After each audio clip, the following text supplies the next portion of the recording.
여러분 반갑습니다. 중학교 2학년 1학기 국어 3단원 담화와 의사소통 그리고 읽기 영역 중에서도 오늘은 3회 2단원 설명하는 글쓰기에 대해 아주 깊이 있게 파헤쳐보는 시간을 가져보겠습니다.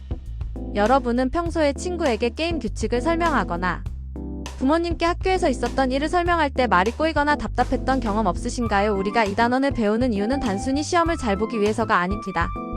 내가 알고 있는 정보를 상대방에게 가장 정확하고 효과적으로 전달하는 능력을 키우기 위해서죠. 오늘 강의는 약 15분 동안 진행될 텐데요. 이 영상 하나만 끝까지 들으시면 이번 시험의 서술형 문제까지 완벽하게 대비하실 수 있을 겁니다. 편안한 마음으로 귀를 기울여주세요. 본격적인 내용에 앞서 우리가 반드시 달성해야 할 학습 목표 2가지를 먼저 짚고 넘어가겠습니다. 첫째, 설명하려는 대상의 특성에 딱 맞는 설명 방법을 골라서 글을 쓸 수 있어야 합니다. 대상이 무엇이냐에 따라 설명을 하는 방식이 달라져야 하거든요. 둘째, 글을 쓰는 과정을 스스로 점검하고 조정하면서 특히 내 글을 읽을 독자를 고려해서 고쳐 쓸 수 있어야 합니다. 이 2가지 목표를 머릿속에 꼭 저장해 두고 본격적인 개념 학습으로 들어가 보겠습니다. 자, 이번 단원에서 시험 문제 출제 1순위는 단연코 다양한 설명 방법입니다. 설명 방법이란 내가 전하고 싶은 정보를 독자가 이해하기 쉽게 풀어서 보여주는 기술인데요. 우리 교과서에서는 크게 7가지 방법을 다루고 있습니다. 지금부터 하나씩 아주 자세하게 뜯어보겠습니다. 가장 먼저 정의입니다. 영어로는 definition이라고 하죠. 정의는 어떤 용어나 대상의 뜻을 명확하게 밝혀 풀이하는 방법입니다. 보통 무엇은 무엇이다 또는 무엇이란 무엇을 말한다와 같은 형식을 띠고 있습니다. 교과서에 나온 예시인 우정이란 친구 사이의 정을 말한다처럼 아주 깔끔하게 개념을 정립해주는 것이죠. 만약 여러분이 수행평가로 글을 쓸 때 처음 시작 부분에서 어려운 단어가 나온다면 무조건 이 정의의 방법을 사용해야 합니다. 추가로 예를 들어볼까요? 문학이란 사상이나 감정을 언어로 표현한 예술이다. 또는 과학 시간에 배우는 광합성이란 식물이 빛에너지를 이용하여 스스로 양분을 만드는 과정이다. 이런 문장들이 모두 정의에 해당합니다. 두 번째는 예시입니다. 예시는 설명하려는 대상과 관련된 구체적인 신뢰를 들어 보이는 방법입니다. 설명문이 너무 딱딱하거나 추상적일 때 독자의 이해를 돕기 위해 가장 많이 쓰는 치트키 같은 방법이죠. 콩을 원료로 만든 식품에는 두부, 메주, 된장 등이 있다라는 문장을 보면 콩 제품이라는 말만 들었을 때보다 훨씬 이해가 빠르죠. 재활용이 가능한 쓰레기에는 종이캔, 플라스틱, 유리병 등이 있다거나 우리나라의 전통 놀이로는 윷놀이, 제기차기, 널뛰기 등을 들 수 있다처럼 구체적인 사물의 이름을 나열해주면 독자는 아, 바로 그거구나 하고 탁 치게 됩니다. 세 번째와 네 번째는 짝꿍처럼 다니는 비교와 대조입니다. 이 둘은 반드시 구별할 줄 알아야 합니다. 먼저 비교는 둘 이상의 대상을 견주어서 서로 비슷한 점, 즉 공통점을 밝히는 방법입니다. 예를 들어 호랑이와 사자는 둘 다 고양이과 맹수라는 점이 같다라고 하면 이건 비교입니다. 또 소설과 영화는 둘 다 인물, 사건, 배경을 갖추고 있고 관객에게 이야기를 전달한다는 점이 비슷하다. 이것도 비교죠. 한옥과 아파트는 모두 사람이 거주하는 공간이라는 점도 공통점이므로 비교에 해당합니다. 반면에 대조는 둘 이상의 대상을 견주어 서로 다른 점, 즉 차이점을 밝히는 방법입니다. 호랑이는 단독 생활을 하지만 사자는 무리 생활을 한다.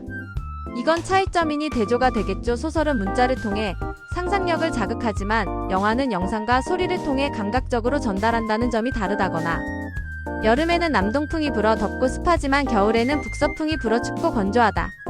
이렇게 반대되는 속성을 설명할 때는 반드시 대조라고 답해야 합니다. 시험에서 공통점을 묻는지 차이점을 묻는지에 따라 비교와 대조를 정확히 구별해주세요. 다섯 번째는 분류와 구분입니다. 이 방법은 대상을 일정한 기준에 따라 묶거나 나누어 설명하는 방법입니다.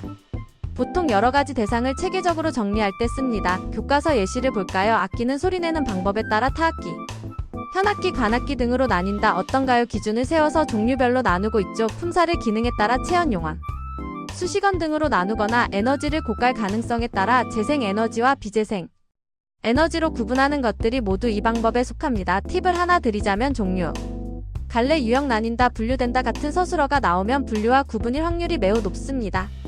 여섯 번째는 학생들이 가장 많이 헷갈려하는 분석입니다. 분석은 분류와 구분과는 다릅니다. 분석은 하나의 대상을 이루고 있는 구성 요소나 부분으로 쪼개어 설명하는 방법입니다. 쉽게 말해 대상을 물리적으로 해체한다고 상상해보세요. 곤충의 몸은 머리, 가슴, 뼈로 이루어져 있다. 이건 곤충의 종류를 나눈 게 아니라 곤충이라는 하나의 몸을 부위별로 쪼갠 것이니 분석입니다. 자전거는 프레임, 바퀴, 핸들, 체인 등으로 구성되어 있다거나 꽃의 구조는 암술, 수술, 꽃잎, 꽃받침으로 이루어진다처럼 구조나 구성 요소를 설명할 때는 반드시 분석을 사용해야 합니다. 분류와 분석의 차이 이제 확실히 아시겠죠? 마지막 7번째는 인과입니다. 원인과 결과의 줄임말이죠. 어떤 현상이나 사건을 원인과 결과의 관계를 중심으로 설명하는 방법입니다. 올해는 비가 거의 오지 않아서라는 원인 때문에 흉년이 들었다라는 결과가 나왔죠. 또 지구온난화가 심해지면서 북극의 빙하가 녹고 있다거나 스마트폰을 장시간 고개 숙여 사용했기 때문에 거북목 증후군 환자가 늘어났다처럼 때문에 그래서 따라서 같은 접속어가 주로 사용됩니다. 자, 이렇게 7가지 설명 방법을 완벽하게 마스터했습니다. 이제 두 번째 핵심 주제인 쓰기 과정의 점검과 조정으로 넘어가 보겠습니다. 여러분, 글쓰기는 한 번 쓰고 끝나는 게 아닙니다. 계획하기부터 고쳐쓰기까지 끊임없이 자신의 글을 되돌아보고 수정하는 획기적인 과정입니다. 이 과정에서 가장 중요한 건 바로 독자를 고려하는 것입니다.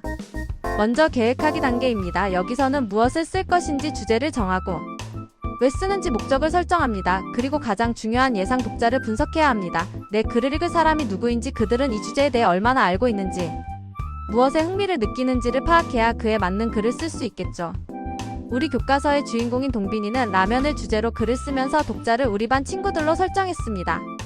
그래서 친구들이 잘 모르는 유용한 정보를 주기로 계획을 세웠죠. 그 다음은 내용 생성 및 조직하기 단계입니다. 다양한 매체에서 믿을 수 있는 정보를 수집하고 처음, 중간, 끝에 구조를 잡아서 개요를 작성합니다. 이때 앞서 배운 설명 방법들을 적재적소에 배치하는 것이 중요합니다. 마지막으로 표현하기와 고쳐쓰기 단계입니다. 여기가 시험에 정말 자주 나옵니다. 동빈이가 쓴 글을 어떻게 고쳤었는지, 그 이유가 무엇인지 묻는 문제가 반드시 출제됩니다. 동빈이의 고쳐쓰기 사례를 하나씩 짚어보겠습니다. 첫째, 내용을 수정했습니다. 원래는 라면의 뜻이 없었는데 독자가 라면이 정확히 뭔지 모를 수 있으니 정의를 추가했고요. 주제와 관련 없는 국수면발 이야기는 과감하게 삭제했습니다. 둘째, 조직을 수정했습니다. 내용이 바뀌는 부분에서 문단을 나누고 소제목을 붙여서 보기 편하게 만들었고 문장 연결이 자연스럽도록 따라서 같은 접속어를 넣었습니다. 셋째, 표현을 수정했습니다. 라면을 소개합니다. 라는 밋밋한 제목을 입맛을 사로잡는 라면 맛의 비밀이라는 흥미로운 제목으로 바꿨습니다. 왜 그랬을까요? 네, 바로 독자의 흥미를 끌기 위해서입니다. 그리고 뭐뭐인 것 같습니다. 라는 자신 없는 추측성. 표현을 뭐뭐입니다. 라는 명확한 표현으로 고쳐서 글의 신뢰도를 높였습니다. 또 성향이라는 어색한 단어를 음식에 어울리는 입맛이라는 단어로 고치기도 했죠. 이 모든 고쳐쓰기의 기준은 바로 독자의 지식 수준과 기대, 그리고 흥미라는 점 꼭 기억해 주세요. 자, 이제 마지막으로 교과서 제재인 동빈이의 글 라면을 소개합니다를 분석해 보면서 오늘 배운 개념을 적용해 보겠습니다. 동빈이는 라면을 설명하기 위해 어떤 방법들을 썼을까요? 먼저 라면은 국수를 증기로 익히고 기름에 튀겨서 말린 즉석식품이다라고 라면의 뜻을 풀이했으니 정의가 쓰였습니다. 그리고 수프를 형태에 따라 분말수프와 액상수프로 나누고 면발을 제조법에 따라 유탕면과 겉면으로 나눴으니 분류와 구분이 사용되었습니다.